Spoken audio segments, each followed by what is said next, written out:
phone during that period of time. Wouldn't using a burner phone signify intent? You and I have talked about, at every level of this investigation, right, the importance of intent, whether that be intent to interfere in the election or intent to avoid records of communications. From a legal perspective, would that indicate intent?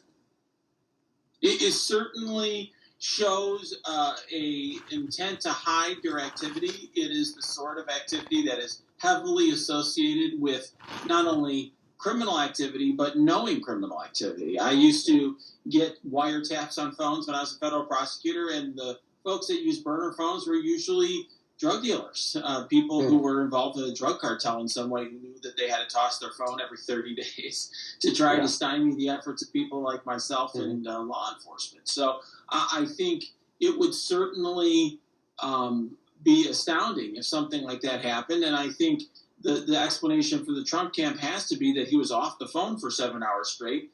And really what investigators are going to need to establish is, first of all, was he the sort of person who could stay off the phone for 7 hours? And on that day, can they establish through other evidence that he was on the phone? And if so, where are the records? It reminds me of the Nixon gap, but a much larger one.